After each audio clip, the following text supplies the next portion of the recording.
So, a very good afternoon to all and welcome to the class.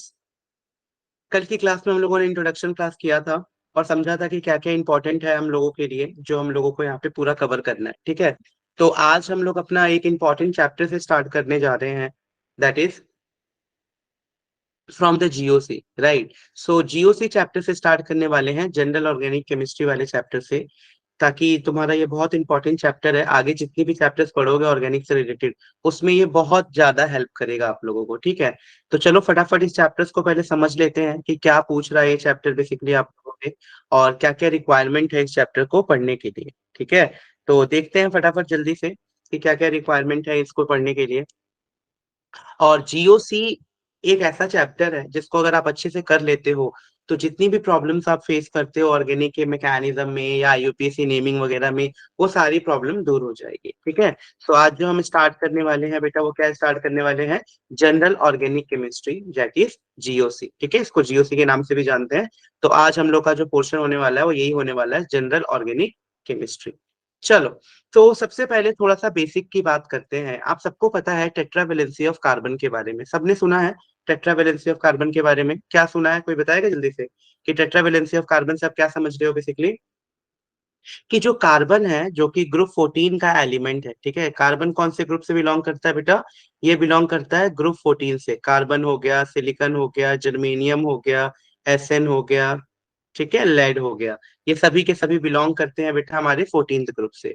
So tetravalency of carbon का मतलब क्या होता है? आप में से सबको पता होगा कि जो कार्बन है उसकी कितनी वैलेंसी होती है बेटा? तुम सबको पता है 2,4, यानी इसमें 4 ही वैलेंस इलेक्ट्रॉन होते हैं, और इसकी वैलेंसी भी कितनी होती है? वैलेंसी भी इसकी हमारे पास 4 ही होती है, यानी 4 ही वैलेंस इलेक्ट्रॉन होते हैं और 4 ही वैलेंसी होती है। किसकी बात कर रहा हूं मैं बात कर रहा हूँ कार्बन की। ठीक है, so according to the classical concept of bonding, the tetravalency of carbon can be explained throughout the fact in the excited state। अब देखो कैसे समझाता हूँ, इस चीज को बड़े ध्यान से समझना। अब कार्बन का जो इलेक्ट्रॉनिक कॉन्फ़िगरेशन है 2,4, हम इसको ऐसे भी लिखते हैं बेटा, ये सब आपने सीखा होगा थोड़ा सा, 1s2, 2s2 एंड 2p2। सो ये हम लोगों का इलेक्ट्रॉनिक कॉन्फ़िगरेशन हो गया। तो किसका इलेक्ट्रॉनिक कॉन्फ़िगरेशन है? तो ये इलेक्ट्रॉनिक कॉन्फ़िगरेशन है हम लोगों का कार्बन का। अब देखो बेटा, ये है ग्राउंड स्टेट। तो ग्राउंड स्टेट का मतलब क्या है कि चलो मैं वैलेंस इलेक्ट्रॉन को कंसीडर करता हूँ, जो ये 4 इलेक्ट्रॉन है, तो इसमें से देखो 2 इलेक्ट्रॉन तो 2s में फिल है और 2 इलेक्ट्रॉन p में फिल है। ये है ग्राउंड स्टेट। अब एक्साइटेड स्टेट क्या होता है? एक्साइटेड स्टेट का मतलब ये है कि जब यहाँ से एक इलेक्ट्रॉन निकल के यहाँ आ जाएगा, क्योंकि यहाँ पे एक जगह है ना खाली। तो देखो अब कितने अनपेयर्ड इलेक्ट्रॉन दिख रहे हैं टोटल आप लोगों को? तो टोटल अनपेयर्ड इलेक्ट्रॉन अब आप लोगों को दिख रहे होंगे 4, है ना? यानी 4 अनपेयर्ड इलेक्ट्रॉन, यानी 4 लोग यहाँ पे आके पेयर्ड हो सकते हैं। ठीक है, 4 लोग यहाँ पे आके पेयर्ड हो सकते हैं। तो हम क्या कहते हैं कि कार्बन की टेट्रावेलेंसी है। कार्बन की क्या है बेटा? टेट्रावेलेंसी है। तो इस तरीके से हम कार्बन की टेट्रावेलेंसी को डिफाइन करते हैं। समझ आ गया सबको? कार्बन की 4 वैलेंसी कैसे है, मतलब वो 4 बॉन्ड बना सकता है। कैसे बनाएगा 4 बॉन्ड बेटा? क्योंकि जब हमने उसके एक्साइटेड स्टेट में देखा तो देखा 4 अनपेयर्ड इलेक्ट्रॉन है। तो बॉन्ड कब बनता है? जब अनपेयर्ड इलेक्ट्रॉन्स होते हैं, ताकि दूसरा जो एक और इलेक्ट्रॉन है अनपेयर्ड, वो आपस में कंबाइन हो और बॉन्ड बना सके। ठीक है, तो इस तरीके से ये हमारी पूरी कहानी यहाँ पे ठीक होती है। तो टेट्रावेलेंसी ऑफ कार्बन में आप सभी लोग समझ चुके हो ना कि what do you mean by this term tetravalency of carbon? एक बार कंफर्म करो, सभी लोग फटाफट कंफर्म करो।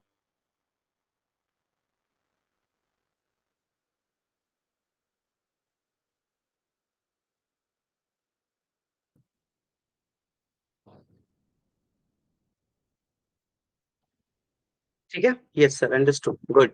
अब देखो, यानी the compound which were of mineral origin were called inorganic compounds. यानी देखो ऑर्गेनिक कंपाउंड्स की डेफिनेशन कैसे आई।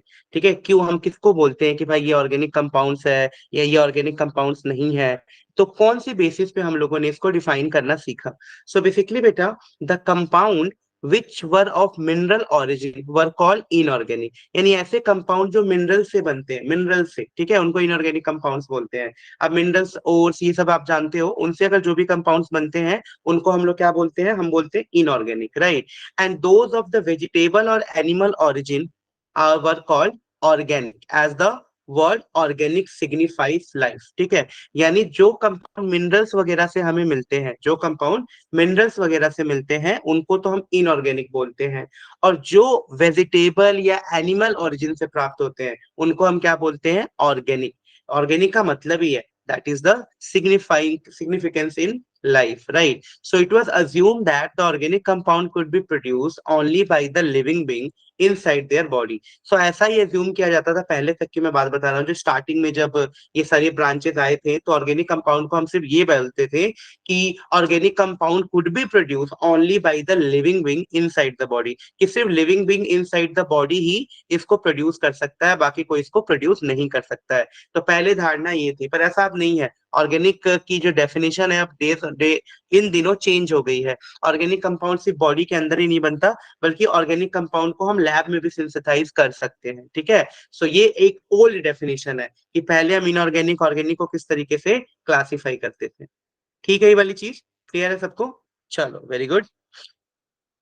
अब देखो बेटा, यहां तक आने के बाद सो organic compound now vital force theory, जिसको हम वीएफटी के नाम से जानते हैं, एक बहुत इंपॉर्टेंट थ्योरी आई ऑर्गेनिक में। वो थ्योरी क्या थी, ध्यान से समझो। एक लेवोसियर थे जिनको फादर ऑफ केमिस्ट्री बोला जाता है, 1785 में, shows that these organic compound always contain carbon and hydrogen and some time उसके अंदर नाइट्रोजन फास्फोरस भी होता है। तो उन्होंने ऑब्जर्व किया 1785 में कि यार ये ऑर्गेनिक कंपाउंड जिसकी हम बात कर रहे हैं, उसके अंदर क्या है?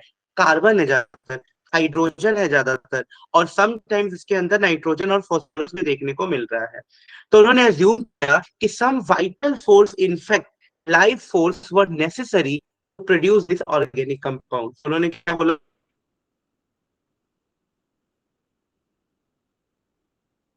कि भाई कुछ तो ऐसा फोर्स है, कुछ तो ऐसा लाइफ फोर्स है जिसके चलते ऑर्गेनिक कंपाउंड, तो and this concept was commonly known as vital force theory. यानी वाइटल फोर्स थ्योरी अगर तुम्हें कोई बोले, ये समझ लो कि वो ये कह रहे थे कि भाई लैबोरेटरी में हम सिंथेसाइज कर सकते हैं ऑर्गेनिक कंपाउंड्स को, ये तो सिर्फ हमें द बॉडी से ही प्रोड्यूस होता है। और इसी कॉन्सेप्ट को बोला गया था वाइटल फोर्स थ्योरी, ठीक है। इसी कॉन्सेप्ट को क्या बोला गया था बेटा? Vital force theory. तो इसको भी आप थोड़ा सा याद रखिए कि इसी को इन्होंने बोला था वाइटल फोर्स थ्योरी। डन। अब देखो लेटर क्या डिस्कवरी हुई इसमें। Later vital force theory was suffered a blow in 1828। 1828 में व्हेन द जर्मन केमिस्ट, थोड़ा सा स्टोरी बता रहा हूं मैं ताकि तुम्हारा इंटरेस्ट आए कि ये किस तरीके से पूरा पिक्चर में आया है अपना ये, ठीक है, ऑर्गेनिक केमिस्ट्री, और अब हम क्यों ये इतना इंपॉर्टेंट समझते हैं इसको। जो vital force theory was suffered a blow in 1828 when the German chemist Friedrich heated ammonium cyanate and obtained the organic compound called urea. यानी तुम कोई पूछे सबसे पहला ऑर्गेनिक कंपाउंड जो लैब में सिंथेसाइज हुआ था वो कौन था, तो याद रखना बेटा वो था और यूरिया, ठीक है। सबसे पहले क्या बनाया था? यूरिया बनाया गया था। तो इस चीज को आपको अच्छे से दिमाग में फिक्स करना है, ठीक है। यानी जो जर्मन केमिस्ट फ्रेंडविच, उसने क्या किया? अमोनियम साइनेट को हीट किया लैब में, और वहां से यूरिया मिल गया। जबकि यूरिया अभी तक इनसाइड द बॉडी से ही मिलता था, तो हम बोलते थे कि नहीं भाई यूरिया ऑर्गेनिक कंपाउंड है और ये तो हमारे बॉडी के अंदर से ही मिलता है, ऐसे बाहर नहीं बना सकते हम इसको। लेकिन फर्स्ट टाइम इन्होंने जब अमोनियम साइनेट को हीट किया, तो जैसे ही अमोनियम साइनेट को हीट किया, तो वहां से ये कंपाउंड मिला, organic compound, that is called urea. तो वहां पे वो जो वाइटल थी वो पूरी तरीके से फेल हो गई, जो कहती थी नहीं इसको तो हम लैब में प्रिपेयर नहीं कर सकते। अब देखो, this ammonia cyanate was derived from the inorganic substance. और ये जो अमोनिया साइनेट था वो किससे डेराइव किया गया था? इनऑर्गेनिक सब्सटेंस से डेराइव किया गया था। देखो कंप्लीट रूट था क्या यूरिया फॉर्मेशन का, कैसे यूरिया बना था पहली बार लैब में। तो कुछ इस तरीके से हुआ था रिएक्शन बेटा, जैसे पोटेशियम साइनेट है KOCN, और इसको रिएक्ट कराया गया था अमोनियम क्लोराइड के साथ और हीट किया। जैसे ही हीट किया तो KCl बना और अमोनियम साइनेट बना। अमोनियम साइनेट को फर्दर हीट थोड़ा सा करने पे, जब फर्दर थोड़ा हीट किया अमोनियम साइनेट को, तो हमें क्या मिल गया बेटा? ये देखो हमें मिला यूरिया। तो इस तरीके से हमें यूरिया हम लोगों को देखने को यहाँ पे मिला। क्लियर ये चीज? तो यूरिया का फॉर्मेशन हुआ था। तो ये था पूरा कहानी कि फर्स्ट टाइम यूरिया कैसे लैब में हम लोगों ने बनाया। क्लियर है सबको ये चीज? एक बार कंफर्म करो। ये थोड़ा सा स्टोरी वाला पार्ट चल रहा है कि भाई कैसे कैसे ऑर्गेनिक केमिस्ट्री पिक्चर में आया था पूरा, ठीक है।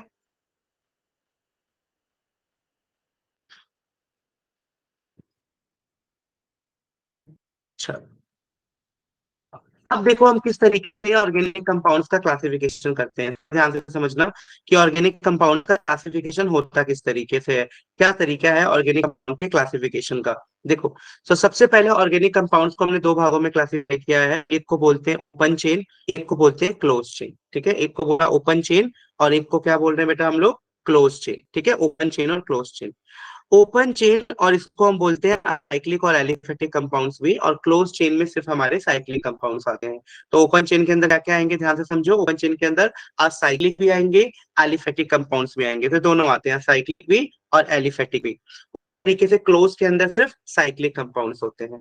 अब फर्दर इस साइक्लिक साइक्लिक कंपाउंड जो है इसको हमने दो भागों में क्लासिफाई किया है, एक को बोला है होमोसाइक्लिक कंपाउंड और एक को बोला है हेट्रोसाइक्लिक कंपाउंड। होमोसाइक्लिक मतलब इसमें एक ही तरह के हैं, जैसे मान लो ये बेंजीन हो गया सिर्फ, तो इसमें आप देख रहे होगे सिर्फ कार्बन कार्बन है पूरे रिंग में। और मान लो कोई ऐसा ग्रुप हो गया जहाँ पे एक कार्बन हटा के यहाँ पे एक नाइट्रोजन भी लगा दिया हम लोगों ने, ठीक है, एक कार्बन कार्बन और बीच में नाइट्रोजन भी आ गया, तो इसको हम बोलने लग जाएंगे कि ये मेरा हेट्रोसाइक्लिक है, ठीक है। तो एक होता है होमोसाइक्लिक जिसमें सब पूरा, होमो का मतलब ही होता है होमोजेनियस, इसमें एक ही तरह के एटम्स हैं, तो दैट इज कॉल्ड होमोजीनियस। और इसमें क्या है कि अलग एक और एटम लग गया तो हेट्रोसाइक्लिक के रूप में काम करेगा। अब देखो नेक्स्ट बेटा हमारा एलिसाइक्लिक, ठीक है। तो एलिसाइक्लिक कंपाउंड्स कौन से थे, और एक था एरोमेटिक। तो एक कंपाउंड हो जाएगा, होमोसाइक्लिक को फर्दर क्लासिफाई किया है तो एलिसाइक्लिक में और एरोमेटिक कंपाउंड्स में, सब एग्जांपल देखेंगे डिटेल में, ठीक है। फिर एरोमेटिक के अंदर भी दो आता है, बेंजीनॉइड और नॉन बेंजीनॉइड। तो इसके लिए बहुत सारे रूल्स पढ़ने हैं हम लोगों को कि कब वो बेंजीनॉइड होगा, कब वो नॉन बेंजीनॉइड होगा, किस रूल को फॉलो करेगा, तो उसको हम बोलेंगे कि एरोमेटिक कंपाउंड्स है। और किसको फॉलो नहीं करेगा तो बोलेंगे कि एरोमेटिक कंपाउंड नहीं है। तो इन सारी चीजों को इसमें हम लोगों को कवर करना है, ठीक है। सो डोंट वरी, इसके लिए आराम से ये हो जाएगा हम लोगों का। चलो, सो लेट्स स्टार्ट विद, ठीक है। अब एलिसाइक्लिक का थोड़ा सा एग्जांपल दिखाता हूँ मैं आप लोगों को, ध्यान से समझना। ये है एलिसाइक्लिक का एग्जांपल हमारे पास, दैट इज साइक्लोप्रोपेन। तो साइक्लोप्रोपेन किसका एग्जांपल है बेटा, एलिसाइक्लिक का एग्जांपल है, दैट इज साइक्लोप्रोपेन। तो ये एलिसाइक्लिक कंपाउंड, एलिसाइक्लिक किसके अंदर था, ध्यान से देखो, होमोसाइक्लिक के अंदर, होमोसाइक्लिक के अंदर था हम लोग का एलिसाइक्लिक। तो ये एलिसाइक्लिक का एग्जांपल है, दैट इज साइक्लोप्रोपेन हो गया, ये देखो साइक्लोब्यूटेन हो गया, साइक्लोपेंटेन हो गया। आप ध्यान से देखो, इसमें एक ही तरह के कार्बन दिख रहे हैं, ऐसा नहीं कि कार्बन भी है नाइट्रोजन भी है, सिर्फ कार्बन कार्बन की रिंग दिख रही है आपको, है ना। तो इसको हम लोग क्या बोल रहे हैं, इसको हम लोग बोल रहे हैं cyclopropane, cyclobutane, cyclopentane, right. Now we cyclohexane as well. तो यहाँ पे आप लोगों को साइक्लोहेक्सेन दिख रहा है। तो ये सभी एग्जांपल्स हैं एलिसाइक्लिक कंपाउंड्स के। किसके एग्जांपल्स हैं ये, एलिसाइक्लिक कंपाउंड्स के। जल्दी एक बार कंफर्म करो, समझ आया एलिसाइक्लिक मीन्स क्या, कि साइक्लिक होंगे, राइट। और एक ही तरह, दैट इज होमो, होमो के एग्जांपल्स में क्लासिफाई किया है, ठीक है। तो इसको देखो होमोसाइक्लिक में क्लासिफाई किया है। तो होमोसाइक्लिक का मतलब क्या हो गया, एक ही टाइप के उसमें कार्बन होंगे, ठीक है। अगर कार्बन है तो सिर्फ कार्बन कार्बन की चेन होगी, अगर उसके अंदर अगर कार्बन के अलावा कुछ और आ गया तो वो हेट्रोसाइक्लिक का एग्जाम्पल हो जाएगा, ठीक है। तो ये हम लोग का एग्जाम्पल हुआ बेटा बहुत अच्छा, दैट इज साइक्लोप्रोपेन। जल्दी से कंफर्म कर दो एक बार, क्लियर है ये वाली चीज? फटाफट। डन।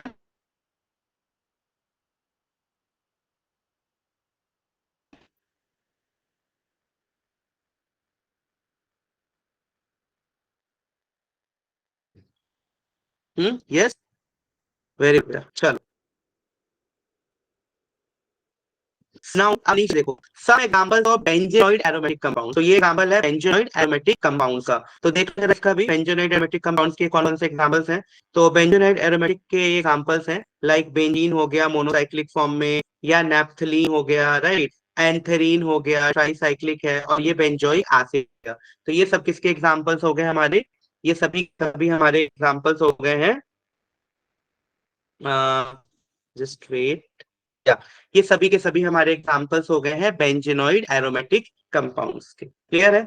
तो ये बेंजीनॉइड एरोमेटिक कंपाउंड्स के एग्जांपल हो गए, ठीक है। बेंजीन, नैप्थलीन, नैप्थलीन की बॉल्स देखी आप लोगों ने, जो हम लोग नहीं कई जगह देखा होगा कपड़ों में, जैसे कपड़े खराब नहीं हो जाए, उसमें अच्छी खुशबू आए, उसके लिए छोटे छोटे व्हाइट कलर के जो बॉल्स आते हैं उनको नैप्थलीन बॉल्स बोलते हैं बेटा, ठीक है। तो नैप्थलीन के बॉल्स को हम वहां यूज करते हैं। तो बहुत सारी यूजेस हैं इनके नैप्थलीन बॉल्स वगैरह के। तो नैप्थलीन बॉल हो गया जिसको हम बाईसाइक्लिक भी बोलते हैं।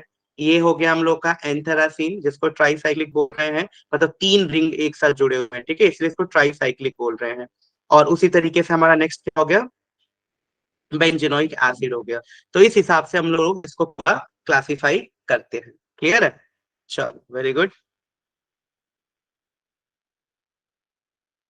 देखो बेटा, नेक्स्ट है some examples of non benzenoid aromatic compound, ठीक है। तो ये कुछ एग्जांपल्स हैं नॉन एरोमेटिक बेंजेनोइक कंपाउंड्स के। तो इसको भी देख लो फटाफट, नॉन एरोमेटिक बेंजोनिक कंपाउंड्स का मतलब क्या बोल रहा है ये। लाइक वी हैव अ ट्रोपोलीन, देख रहे हो यहाँ पे ऑक्सीजन भी आ गया, और ये एरोमेटिक नहीं है, मतलब ये नॉन बेंजेनोइड है। एजुलिन हो गया, मतलब ना आगे आके आप रूल्स पढ़ोगे तो आपको और क्लियर हो जाएगा कि किसको आप बेंजेनोइड बोलोगे, किसको बेंजेनोइड नहीं बोलोगे। तो ये सारी चीजें क्लियर होने वाली है, so don't worry for this, ठीक है। ये बहुत अच्छे से हमारी सारी चीजें क्लियर हो जाएंगी ऑलरेडी।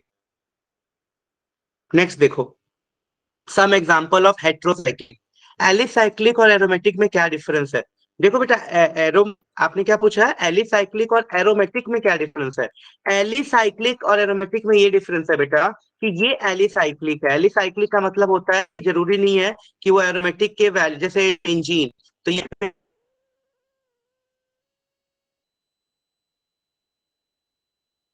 इंजीन एरोमेटिक कंपाउंड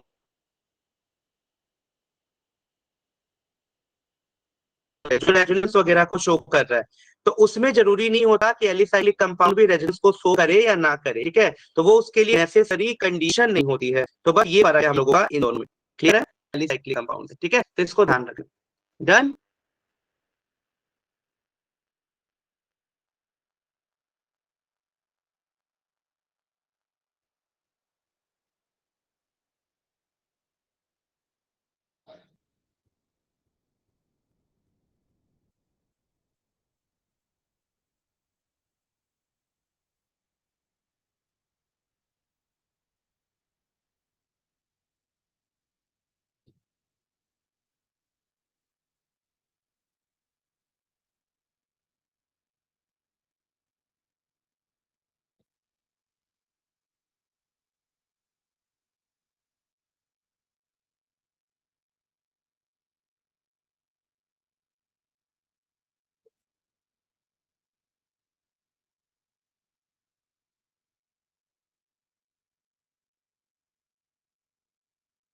ठीक है बेटा, ये चीज क्लियर हुई क्या?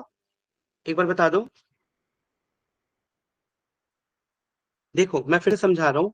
मैंने बोला आपको कि ये एलिसाइक्लिक है, आपका डाउट था कि एलिसाइक्लिक और एरोमेटिक में क्या डिफरेंस है। देखो, एरोमेटिक कंपाउंड्स जो होते हैं वो बेंजीन जैसे कंपाउंड्स होते हैं। अब इनका नाम एरोमेटिक क्यों पड़ा? क्योंकि ना इनमें से बहुत ही एरोमा जैसी फ्रेग्रेंट आती है। तो एरोमा का मतलब क्या होता है? जो चीज बहुत अच्छी महकती हो उसको हम लोग एरोमा बोलते हैं, ठीक है। जो चीज अच्छी महकती है उसको हम क्या बोलते हैं? एरोमा बोलते हैं। तो इस चीज को आप थोड़ा सा ध्यान रखना कि एरोमेटिक कंपाउंड का नाम उस हिसाब से पड़ा। दूसरा, ये एलिसाइक्लिक है। एलिसाइक्लिक का मतलब क्या होता है? एली एक होता है एलिफेटिक, जैसे कि ये CH3 ये सब एलिफेटिक कंपाउंड है, मतलब ये स्ट्रेट चेन है और ये बिल्कुल भी आपके साइक्लिक कंपाउंड्स नहीं बनाएंगे। और कुछ साइक्लिक में ही साइक्लिक तो होते हैं लेकिन वो एरोमेटिक नहीं होते। एरोमेटिक का मतलब सर्टेन रूल्स है कि भाई कौन एरोमेटिक कंपाउंड्स होगा कौन नहीं होगा। तो अभी के लिए सिर्फ क्लासिफिकेशन पढ़ रहे हैं। Later we are going to discuss कि हाँ भाई इसके लिए रूल बताओ कि ये कब ये उसकी तरह बिहेव करेगा, कब ये उसकी तरह बिहेव नहीं करेगा। तो उन सब चीजों को भी आगे हम देखेंगे। क्लियर है? अब देखो ध्यान से। So these are the some example of the non benzenoid aromatic compounds, ठीक है। ये हो यहाँ पे थे हम लोग। अब देखो, हेट्रोसाइक्लिक में आप सभी ध्यान से देखना। बहुत बार तुमसे कोई पूछता है कि भाई फ्लोराइन का स्ट्रक्चर क्या होगा, पाइरोल का स्ट्रक्चर क्या होगा, ये तुमसे बहुत बार पूछा जाता है। तो थोड़ा ध्यान से समझना बेटा, ये फ्यूरोन को, पाइरोल को, इन सबको आप कैसे डिफाइन करते हो। फ्यूरोन का मतलब क्या होता है? जब यहाँ पे देखो कार्बन, यहाँ देखो कार्बन, यहाँ देखो कार्बन, यहाँ भी कार्बन, एक बीच में ऑक्सीजन लग गया, तो ऑब्वियसली हेट्रो हुआ ना। क्योंकि कार्बन कार्बन की सीरीज में क्या लग गया है यहाँ पे एक ऑक्सीजन लग गया है, तो ये किसका एग्जाम्पल हो गया है, ये हेट्रो का एग्जाम्पल हो गया है, ठीक है। उसी तरीके से देखो यहाँ पे कार्बन है, यहाँ पे एन लग गया है, तो ये पाइरोल हो गया, ये थायोस्पिन हो गया, तो ये सारा क्लासिफिकेशन है हम लोगों का। क्लियर है। अब देखो, अब सबसे इंपॉर्टेंट चीज जो आएगी आप लोगों के लिए, वो आएगा IUPAC नेमिंग लिखना। ठीक है, ये बहुत इंपॉर्टेंट चीज है और सभी बच्चों को आना ही चाहिए कि किस तरीके से आप सभी लोग IUPAC नेमिंग को लिखते हो। ठीक है, तो चलो मैं बताता हूँ कि IUPAC नेमिंग लिखने का क्या तरीका है और कैसे हम लोग IUPAC नेमिंग लिखा करते हैं। ठीक है, मतलब किसी का भी नाम, जैसे मैं एग्जाम्पल के लिए तुमसे पूछता हूँ, एक एग्जाम्पल दे रहा हूँ, इसका नाम क्या होगा, CH3, CH, Cl, CH2 और OH। कोई मुझे इसका नाम बता सकता है क्या, जिसको भी थोड़ा सा भी आइडिया हो, क्योंकि हम इसी को अब सीखने जा रहे हैं, इसीलिए मैं पहले थोड़ा पूछ रहा हूँ। कोई है जिसका नाम बता सकता है सिर्फ, क्या नाम होना चाहिए इसका।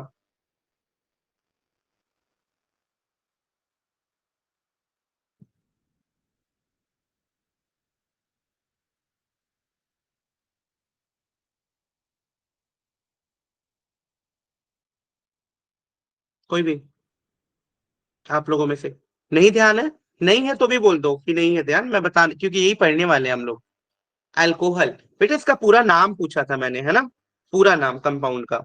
चलो कोई बात नहीं, मैं बताता हूँ आप लोगों को किस तरीके से ऐसे कंपाउंड्स की नेमिंग की जाती है, क्या तरीका होता है ऐसे कंपाउंड्स की नेमिंग करने का। राइट, देखो, 2 क्लोरो, चलो कुछ बच्चे सही बता रहे हैं, कोई इथेनॉल बोल रहा है, वेरी गुड, कोई बात नहीं बेटा, मैं बताता हूँ। सबसे पहले ऐसा कोई भी कंपाउंड हम लोगों को अगर दिखता है, तो हमारा पहला क्या होता है, मतलब जो पहली रिस्पॉन्सिबिलिटी है वो क्या शुरू होती है। तो जो पहली रिस्पॉन्सिबिलिटी है जो हमारी शुरू होती है, वो ये होती है बेटा कि किस तरीके से, राइट, कि किस तरीके से हम लोग इसमें से कार्बन और वर्ड रूट वगैरह इन सबको पहचाने। तो सबसे पहला काम होता है वर्ड रूट को पहचानना, वर्ड रूट। अभी समझाऊंगा एक एक चीज। सबसे पहला काम हुआ हमारा वर्ड रूट, कि भाई ये वर्ड रूट क्या है आपका और कैसे आप इसको आइडेंटिफाई करते हो। ठीक है, तो पहला क्लियर हो गया, that is word root. Right, now next, word root का मतलब क्या होता है मैं बताऊंगा, डोंट वरी। उससे पहले हम लगाते हैं प्रीफिक्स और सफिक्स। क्या क्या क्या बताएगा, पहले जो लगाते हैं उसको प्रीफिक्स बोलते हैं और बाद में जो लगाते हैं उसको सफिक्स बोलते हैं। क्लियर, तो अब बताओ मुझे जल्दी से तो फटाफट। तो यहाँ पे आएगा 1 डिग्री प्रीफिक्स, फिर आएगा 2 डिग्री प्रीफिक्स, उसी तरीके से यहाँ आएगा बेटा 1 डिग्री सफिक्स, फिर क्या आएगा 2 डिग्री सफिक्स। ये सारी चीजें होती है जो हम लोग लगाते हैं। क्लियर है। अब देखो बेटा किसका क्या मीनिंग है, जरा ध्यान से समझना सभी लोग कि किसका मीनिंग क्या होता है एक्चुअल, इसी से आप लोगों को क्लियर होगा सारी चीजें। ठीक है, अगर मैं बात करूं सबसे पहले वर्ड रूट का, तो वर्ड रूट का मतलब होता है नंबर ऑफ कार्बन एटम। इसका मतलब होता है नंबर ऑफ कार्बन एटम। अभी बताऊंगा बेटा प्रीफिक्स और सफिक्स क्या है। तो इसका मतलब होता है नंबर ऑफ कार्बन एटम, पहला जो मतलब मेन मतलब जो हमने पढ़ा है, इसका मतलब हो गया नंबर ऑफ कार्बन एटम। चलो, अब आते हैं कि प्राइमरी प्रीफिक्स क्या बताता है। तो प्राइमरी प्रीफिक्स और नंबर ऑफ कार्बन एटम का मतलब क्या है, तो देखो, अगर मान लो एक कार्बन है तो उसको क्या बोलेंगे, मिथ। अगर 2 कार्बन है तो उसको क्या बोलेंगे बेटा, एथ। अगर 3 कार्बन है तो उसको क्या बोलेंगे, प्रोप। ये वाली सीरीज याद है ना सबको। अगर 4 कार्बन है तो क्या बोलेंगे, ब्यूट। उसी तरीके से 5 कार्बन है तो क्या बोलेंगे, पेंट। तो ये नेमिंग करने का एक तरीका होता है। ठीक है, यहां तक क्लियर है।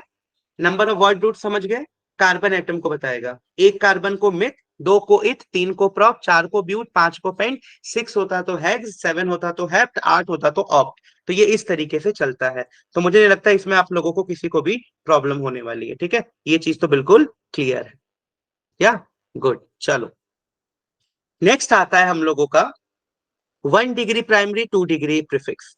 तो 1 डिग्री जो प्रीफिक्स होता है वो क्या बताएगा और 2 डिग्री प्रीफिक्स क्या बताएगा। ठीक है, जो पहला डिग्री का प्रीफिक्स होता है वो बताता है कि क्या यहाँ पे कोई साइक्लिक या असाइक्लिक सब्स्टिट्यूट है या नहीं है। ठीक है, ये बताता है। तो चलो इस चीज को समझते हैं जरा डिटेल में, क्या बोल रहा हूं मैं। यानी ये बताएगा कि क्या कोई सब्स्टिट्यूट है, सब्स्टिट्यूट। अब ये सब्स्टिट्यूट किसको बोलते हैं बेटा? सो सब्स्टिट्यूट का मतलब है, जैसे मान लो कोई CH3 ग्रुप लगा है, कोई हैलोजन लगा हो, फ्लोरीन है, क्लोरीन है, ब्रोमीन है, तो ये 1 डिग्री मतलब प्राइमरी प्रीफिक्स 1 डिग्री जो है वो क्या बताएगा, कोई सब्स्टिट्यूट लगा है कि नहीं। उसी तरीके से 2 डिग्री वाला जो प्रीफिक्स है वो ये बताता है कि कि यहाँ पे क्या कोई हमारे पास साइक्लिक कंपाउंड है, कंपाउंड क्या साइक्लिक है या असाइक्लिक है। ठीक है, तो ये साइक्लिक और असाइक्लिक के बारे में बात करता है। ठीक है, साइक्लिक और असाइक्लिक के बारे में बात करता है जो यहाँ पे रखा हुआ है कंपाउंड, समझ गए? तो एक साइक्लिक और असाइक्लिक के बारे में बात करेगा, दूसरा बात करेगा कि क्या यहाँ कोई सब्स्टिट्यूट है कि नहीं। जल्दी बताओ, 1 degree prefix, 2 degree prefix clear है? सबका मतलब क्या है, कंफर्म करो एक बार फटाफट।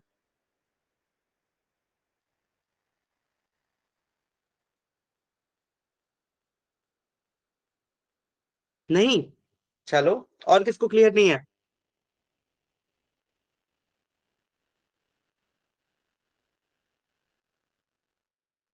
1 डिग्री, बेटा ये 1 डिग्री 2 डिग्री का मतलब क्या है, देखो इससे कंफ्यूज ना हो आप लोग बिल्कुल भी।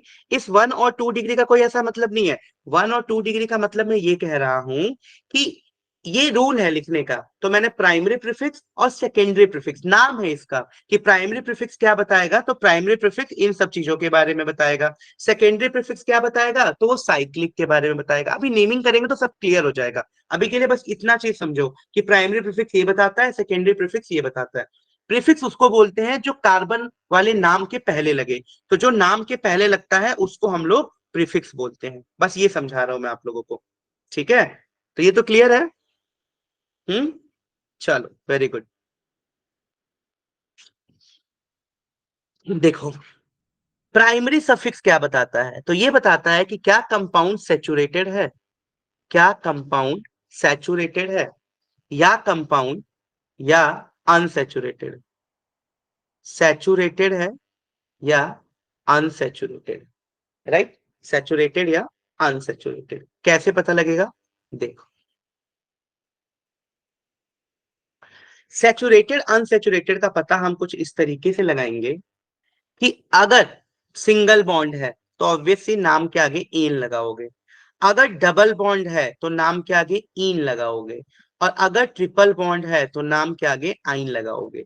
तो प्राइमरी सफिक्स का यही काम है, वो ये बताएगा कि सैचुरेटेड कंपाउंड है कि अनसैचुरेटेड कंपाउंड है। अगर सैचुरेटेड हुआ तो नाम के आगे क्या लगाएंगे, इन, मीथेन, इथेन, प्रोपेन, ब्यूटेन। और अगर डबल बॉन्ड हुआ तो क्या लगाएंगे, इन, और ट्रिपल बॉन्ड हुआ तो क्या लगाएंगे, आइन। तो इस चीज का थोड़ा सा याद रखना है। क्लियर है ये चीज? हम्म, गुड। चलो, नेक्स्ट आता है हम लोगों का इन के बाद ये सेकेंडरी सफिक्स। ये बताता है कि क्या कोई फंक्शनल ग्रुप लगा है, फंक्शनल ग्रुप। तो ये फंक्शनल ग्रुप के बारे में बताता है। मान लो OH लगा हुआ है तो नाम के आगे ऑल लगाएंगे। अगर एल्कोहल एल्डिहाइड ग्रुप लगा है तो नाम के आगे अल लगाएंगे। अगर COH ग्रुप लगा है तो नाम के आगे लगाएंगे ओइक एसिड। क्या लगाएंगे, ओइक एसिड। उसी तरीके से मान लो अगर कीटोन वाला ग्रुप लगा हुआ है तो नाम के आगे लगाएंगे ओन। तो ये फंक्शनल ग्रुप का काम। ठीक है, तो अब सारा चारों चीजें मैंने आप लोगों को एक्सप्लेन कर दी है। अब प्रैक्टिस करेंगे, फिर से बताता हूँ।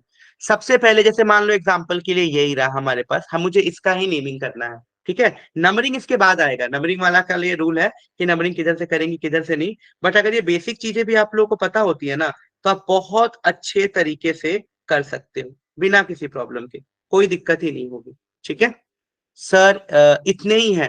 हाँ, ये मतलब बेसिक रूल है, अगर आप सिर्फ इतने रूल को फॉलो करते हो तो एक नेमिंग तो कर ही लोगे। फंक्शनल ग्रुप बेटा इसने ही नहीं है, फंक्शनल ग्रुप और भी बहुत सारे हैं। इसकी पूरी टेबल मिलेगी आप लोग, हम भी डिस्कस करेंगे, इसकी पूरी टेबल है कि भाई OH को ये बोला, CHO को ये बोला, COH को ये बोला, कीटोन को ये बोला, CN है तो उसको नाइट्राइल बोलते हैं, है ना? तो इस तरीके से बहुत सारी चीजें हैं। तो आएगा, अभी एक तरीका हम सीख रहे हैं बस। अब चलो इसका करते हैं नेमिंग। तो सबसे पहले इसमें हम क्या करेंगे, अपना वर्ड रूट देखेंगे। तो कार्बन कितना दिख रहा है आप लोगों को, जल्दी बताओ, गिन के बताओ, कार्बन टोटल कितने कार्बन है इसमें, टोटल नंबर ऑफ कार्बन बता दो फटाफट गिन के। 3। ओके, सो सबसे पहले 1 2 3, तो वर्ड रूट क्या हुआ? वर्ड रूट क्या हुआ 3 कार्बन के लिए? प्रॉप। तो क्या लिखेंगे सबसे पहले? प्रॉप। प्रॉप, ठीक है, तो प्रॉप लिख दिया। अब आ जाओ, क्या ये सेचुरेटेड कंपाउंड है कि अनसेचुरेटेड है? जल्दी। सेचुरेटेड मतलब सिंगल बॉन्ड हर कार्बन कार्बन में, या डबल बॉन्ड भी है कहीं कार्बन कार्बन में? क्या है ये? सेचुरेटेड है। इसका मतलब क्या लगेगा? एन। तो प्रॉप के बाद आ गया एन, तो प्रॉप एन। गुड। क्या कोई फंक्शनल ग्रुप है? बिल्कुल है, OH है। तो OH है तो क्या लिखोगे आप OH को? ऑल। तो क्या लिखने वाले हो? ऑल। तो आपने लिखा ऑल फंक्शनल ग्रुप के लिए। तो इधर का काम तो खत्म, वर्ड रूट भी लिख दिया, प्राइमरी सफिक्स भी लिख दिया, सेकेंडरी भी लिख दिया। ठीक है, तो इधर वाला काम पूरा खत्म। अब चलो आगे प्राइमरी प्रीफिक्स और सेकेंडरी प्रीफिक्स की तरफ। ठीक है, तो प्राइमरी प्रीफिक्स और सेकेंडरी प्रीफिक्स की तरफ देखते हैं क्या है। तो प्राइमरी प्रीफिक्स और सेकेंडरी प्रीफिक्स की तरफ अगर मैं देखूं क्या आ रहा है, तो बड़े ध्यान से समझो। इधर क्या दिख रहा है हम लोगों को? इधर हम लोगों को दिख रहा है कि क्या कोई सब्स्टिट्यूट लगा है? बिल्कुल लगा है, क्लोरीन लगा है ना, तो उसका नाम लिखेंगे क्लोरो। क्या ये साइक्लिक कंपाउंड है? तो नहीं है साइक्लिक। तो जब साइक्लिक नहीं है तो इस वाले को छोड़ देना बिल्कुल ही, मतलब सेकेंडरी प्रीफिक्स को यूज ही मत करना, क्योंकि वो ये पूछ रहा है ना कि क्या साइक्लिक है कि नहीं। तो साइक्लिक तो है नहीं, तो उसको आप भूल जाओ, उसको दिमाग में लाना ही नहीं है, उसको एकदम छोड़ दो। तो साइक्लिक का कोई मतलब ही नहीं है, तो साइक्लिक वाला पार्ट तो गया। ठीक है, साइक्लिक लेना ही नहीं। डन। सो अब क्या है अपने पास? साइक्लिक तो बचा नहीं। अगर हो तो नाम के आगे साइक्लो वर्ड यूज कर देते बेटा। अगर होता तो क्या लिखते? साइक्लोप्रोपेनॉल। ठीक है, साइक्लोप्रोपेनॉल अगर होता तो, लेकिन नहीं है ना साइक्लिक, तो उसको छोड़ दो। अब आ जाओ सब्स्टिट्यूट, तो सब्स्टिट्यूट है। अब नंबरिंग की बारी आती है कि नंबरिंग किधर से करोगे आप, क्योंकि सब्स्टिट्यूट का नंबरिंग तो बताना पड़ेगा ना कि क्लोरीन कहाँ पे लगा हुआ है। तो नंबरिंग हमेशा वहां से स्टार्ट करते हैं जहां पे फंक्शनल ग्रुप लगा हो। तो फंक्शनल ग्रुप इस वाले कार्बन से अटैच्ड है, तो नंबरिंग यहाँ से 1 2 3। तो 2 पे क्लोरो है, तो नाम क्या पड़ गया? 2 क्लोरो। 2 chloro propanol. अब देखो बेटा, जब इसको एक साथ लिखते हैं ना, जैसे मैं लिख रहा हूं 2 क्लोरो और ये लिख रहा हूं प्रोपेन, तो अगर कोई फंक्शनल ग्रुप AEIOU मतलब वॉवल से स्टार्ट होता है, तो ये एन का ई खत्म कर देते हैं, इसके ई को गायब कर देते हैं, एन में जो ई लग रहा है ना उसको हटा देते हैं, तो इसको सीधा लिख देंगे प्रोपेनॉल। ठीक है, तो 2 क्लोरो प्रोपेनॉल, ये इसका सही नाम हो गया। जल्दी बताओ, समझ आया सबको? अभी और प्रैक्टिस करेंगे नेमिंग की फिर। ये समझ आ गया? चलो वेरी गुड।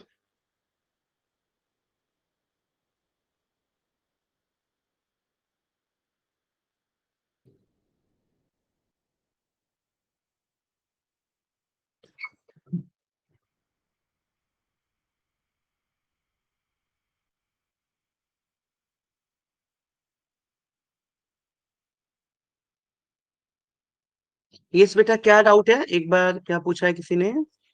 ये मैसेज पढ़ना होगा, रुको एक सेकंड। वेट वेट, एक का डाउट क्या आया है? ये 2 डिग्री का एग्जाम्पल दीजिए। ठीक है, अभी और एग्जाम्पल कर रहे हैं, देखो फटाफट दिखेगा अभी हम लोगों को बहुत सारे एग्जाम्पल्स। जैसे कि, चलो एग्जाम्पल करें। Only 1 chlorine is present. ठीक है, चलो अभी करते हैं। ये वाला सबने नोट कर लिया ना, या जो भी मतलब आप नोट कर रहे हो कर लिया, क्योंकि नेक्स्ट पेज पे जा रहे हैं हम लोग। ठीक है, चलो देखिए, अब मान लो कि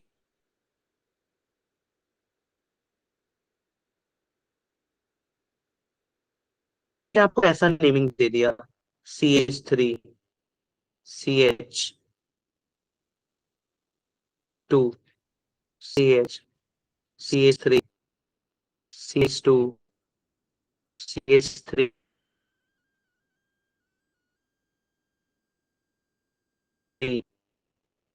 CH2, CH2, CH2, CH3। ठीक है, सॉरी, आप इसका नेम बताओ। तो पहला जो अपना रूल है वो है बेटा कि मतलब रूल को डिटेल में और करेंगे, लेकिन अभी हम लोग इसको कर सकते हैं। पहला है लॉन्गेस्ट चेन को सेलेक्ट करना है, यानी आपको कार्बन चाहिए ना, वर्ड रूट चाहिए, तो लॉन्गेस्ट चेन को सेलेक्ट करो, क्योंकि आपको तो वर्ड रूट चाहिए। तो सबसे पहला काम होगा, आप लॉन्गेस्ट चेन को सेलेक्ट करो। तो यहाँ पे लॉन्गेस्ट चेन कौन सा है, जल्दी मुझे बताओ, कौन है भाई लॉन्गेस्ट चेन यहाँ पे?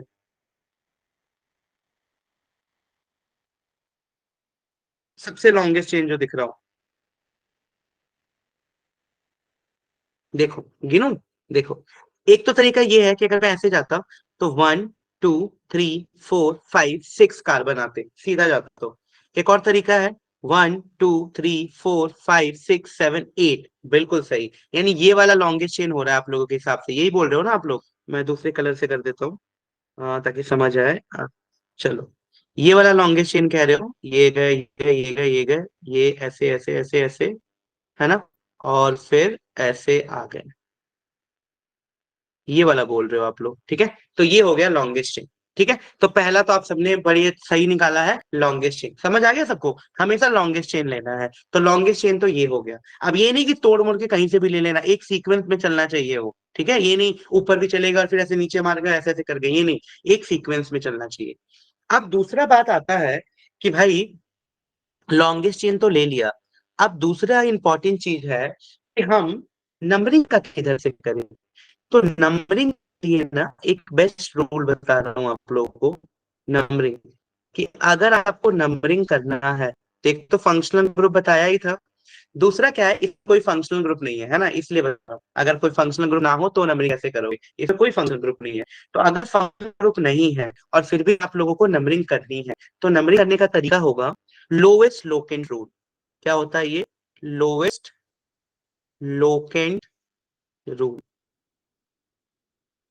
सो लोवेस्ट लोकेंट रूल को फॉलो। फंक्शनल ग्रुप क्या है बेटा? O H C H O C O H, ये तो नहीं पढ़ा था? तो ये तो है ही नहीं ना इसमें, इसमें तो सिर्फ कार्बन कार्बन कार्बन कार्बन, तो कोई फंक्शनल ग्रुप नहीं है। फंक्शनल ग्रुप का मतलब था कि कोई सी एच ओ लगा हो, एल्डिहाइड ग्रुप, कोई अल्कोहलिक ग्रुप लगा हो, जैसे लास्ट वाले एग्जांपल में ओ एच लगा हुआ था, तो उसमें फंक्शनल ग्रुप था, ठीक है, यहाँ नहीं है। अब देखो बेटा, लोवेस्ट लोकेंट रूल की बात करते हैं, तो ये लोवेस्ट लोकेंट रूल क्या है, कैसे लगेगा ये, चलो देखते हैं। मान लो आपके पास दो ही तरीका है नंबरिंग करने का, या तो आप नंबरिंग इधर से शुरू करें, दैट इज 1 2 3 4 5 6 7 8, या तो इधर से करो, या फिर और इधर से कर सकते हो, बताओ और कौन सा तरीका है जिधर से नंबरिंग कर सकते हो। या तो आप नंबरिंग करोगे, दूसरा कलर देता हूँ, हाँ, या तो आप इधर से नंबरिंग करोगे, 1 2 3 4 5 6 7 8, ठीक है। दो ही तरीके, एग्री कर रहे हो? यही दो तरीके हैं ना, या तो इधर से नंबरिंग करेंगे या इधर से नंबरिंग करेंगे, इसके अलावा तो और कोई तरीका नहीं है 1 2 3 करने का, बताओ एक बार। ठीक है। अब ये लोएस्ट लोकेंट का मतलब क्या है? अगर मैं बेटा इधर से जाता हूँ, इधर से, ठीक है, अगर मैं इधर से जा रहा हूँ, तो देखो कहाँ कहाँ पे मेरा वो पड़ रहा है, फंक्शन सब्स्टिट्यूट वगैरह। देखो ये ग्रुप है 1 2 3 4, तो एक 4 पोजीशन पे पड़ रहा है, 1 2 3, एक 4 पे दिख रहा है, इधर मिथाइल ग्रुप निकला हुआ है इस तरफ, तो एक 4 पे पड़ रहा है। तो पहला है 4, फिर कहाँ पड़ रहा है, पे पड़ रहा है, तो फिर 5 पे एक मिथाइल लगा है, और एक 6 पे लगा है। तो 4 5 6 आ रहा है, अगर मैं इधर से जा रहा हूँ तो। अगर मैं इधर से आ रहा हूँ, इधर से, तो देखो 1 2 3, एक 3 पे लगा है, एक लगा हुआ है 4 पे, और एक लगा हुआ है 5 पे, ठीक है। तो किधर लगा हुआ है, 3 पे 4 पे 5 पे। अब मुझे बताओ इसमें लोवेस्ट नंबर कौन सा है? इसका पहला 4 से स्टार्ट हो रहा है, नीचे वाले का 3 से स्टार्ट हो रहा है, तो ऑब्वियसली ये जीत गया। नेक्स्ट भी इसका 5 है, इसका 4 है, ये जीता, नेक्स्ट भी ये जीता। तो कौन सा सही हुआ, ये वाला। यानी नंबरिंग हम किधर से करेंगे, इधर से करेंगे, ना कि हम लोग इधर से करेंगे। तो इधर से नंबरिंग करना गलत है। तो ये चीज समझ आ गई सबको कि नंबरिंग किधर से करनी है?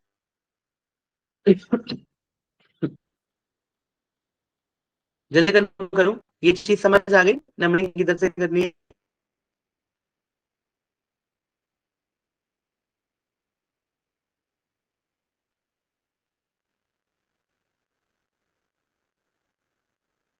लो स्लो।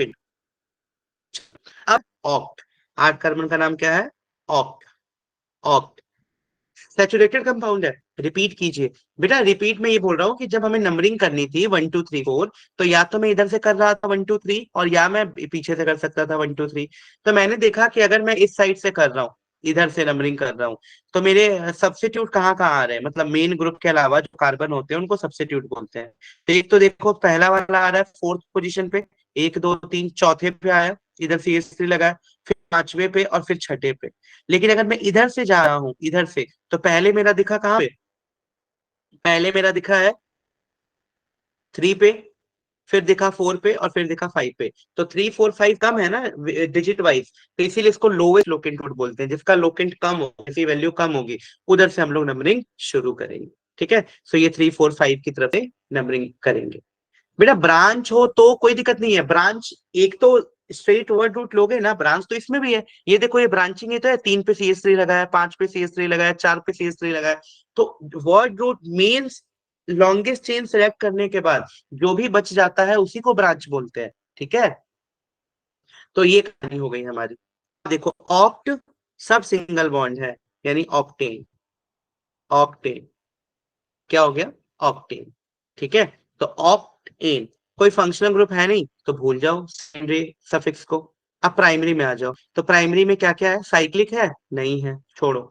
अब सब्स्टिट्यूट कहाँ कहाँ पे लगा हुआ है जल्दी बताओ। तो एक सब्स्टिट्यूट लगा हुआ है 1 2 3 पे, 4 पे और 5 पे, और क्या क्या लगे हुए हैं, एक एक कार्बन लगे हुए हैं। तो एक कार्बन को क्या बोलते थे बेटा, मीथेन। लेकिन जब उसको सब्स्टिट्यूट की तरह नाम करते हैं ना, तो उसको मिथाइल बोलते हैं। 2 कार्बन होता तो इथाइल बोलते हैं, आइल वर्ड लगाते हैं। 3 होता तो प्रोपाइल, ब्यूटाइल, पेंटाइल, हेक्साइल, इस तरीके से। ठीक है, सो ये हो गया हम लोगों का ऑक्टेन। क्या हो गया, ऑक्टेन। राइट नाउ ये तो हुआ ऑक्टेन। अब हम लोगों को नंबरिंग करनी है। सो सब्स्टिट्यूट का नाम लिखते हैं फटाफट। सो है सब्स्टिट्यूट हमारा 3 4 5। कैसे लिखेंगे, 3 4 5 ट्राई मिथाइल। क्या है, ट्राई मिथाइल। मतलब 3 बार मिथाइल ग्रुप है ना, तो उसको एक ही साथ क्या लिख दिया, ट्राई मिथाइल। सो 3 4 5 ट्राई मिथाइल ऑक्टेन, ये इसका नाम हो गया। ठीक है, 3 4 5 ट्राई मिथाइल ऑक्टेन। जल्दी से बताओ, जिसको समझ नहीं आया हो वो जल्दी बताओ। समझ आ गया हो तो वेल एंड गुड, जिसको नहीं आया वो बताओ एक बार।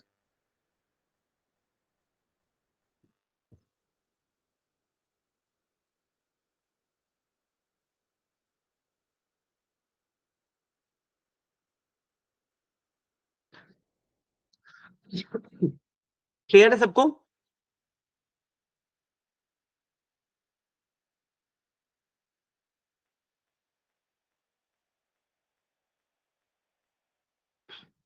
यस, चलो वेरी गुड।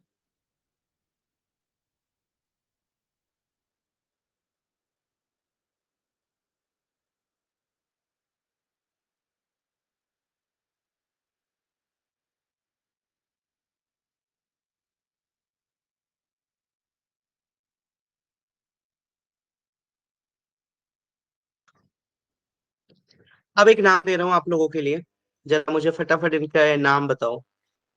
एक तो ये है CH3, CH2, CH double bond, CH, CH3। एक तो इसका नाम बताओ, सिंपल एकदम। दूसरा इसका नाम बताओ, अगर ऐसे दे दे, अगर कोई ऐसे दे दे आपको, तो इसका नाम क्या होगा। फिर मुझे आप इसका नाम बताओ।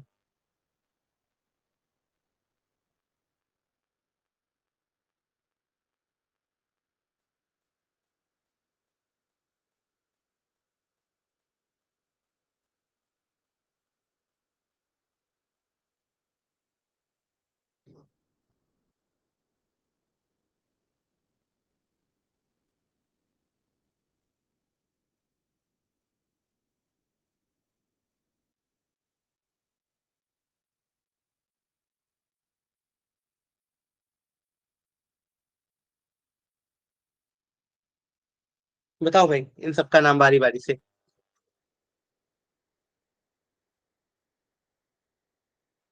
Yes Janardan, any doubt?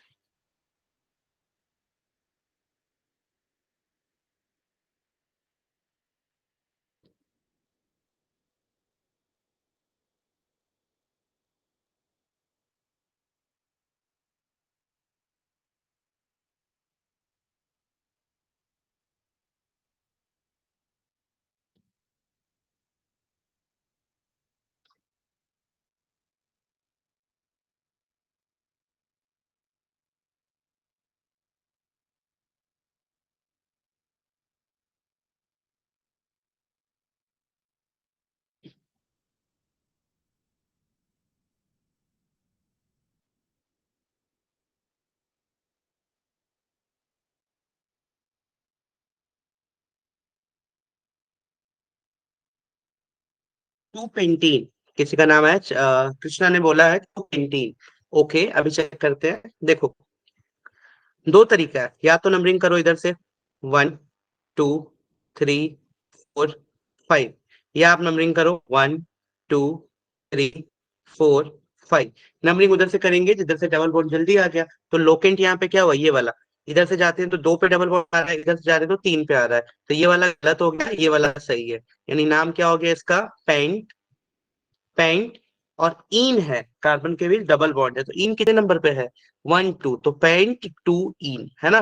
तो ऐसे लिखेंगे नाम इसका, पेंट टू इन। तो ये हो गया इसका नाम। नेक्स्ट वाले का नाम बताओ कोई, सेकंड का।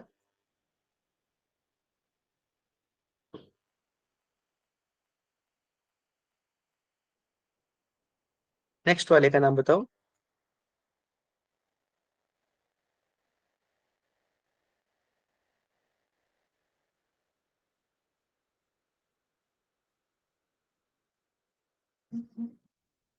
हम्म, ठीक है। तो इसका नाम हो जाएगा, देखो, 1 2 3 4 5 6 7। तो 7 कार्बन है, जितने ज्वाइंट्स होते हैं उतने कार्बन होते हैं। तो ये हो गया 3 पे मिथाइल। तो 3 मिथाइल 1 2 3 4 5 6 7 8 है बेटा, 8 कार्बन है। 1 2 3 4 5 6 7 और 8। तो 3 मिथाइल ऑक्टेन, बिल्कुल सही। ठीक है, तो ये बिल्कुल सही बता रहे हो आप लोग। इसी तरीके से 1 2 3 4, तो ये हो गया ब्यूटेनल। क्योंकि एल्डिहाइड ग्रुप है तो अल लगेगा। तो 4 कार्बन है, 1 2 3 4, तो ब्यूटेनल। और इसका नाम क्या हो गया, साइक्लोप्रोपेन। क्या हो गया, साइक्लोप्रोपेन, क्योंकि साइक्लिक कंपाउंड है। और इसका साइक्लोहेक्स 1 2 3 4 5 6, तो साइक्लोहेक्सीन। साइक्लोहेक्सीन इसका नाम हो गया। ठीक है। तो कल की क्लास में और डिस्कस करेंगे नेमिंग के ऊपर बहुत अच्छे से। जब तक तुम लोग थोड़ा सा ही रिवाइज करके आना, जो भी नेमिंग के रूल्स बताए मैंने। कल और डिटेल में जो बाकी रूल्स है उनको भी डिस्कस कर लेंगे, ताकि हमारा ये नेमिंग वाला पोर्शन अच्छे से क्लियर हो। ठीक है। सो थैंक यू, कल मिलते हैं। अब नेक्स्ट क्लास है, तो कल मिलते हैं और फिर वहां आगे डिस्कस करेंगे। राइट। चलो।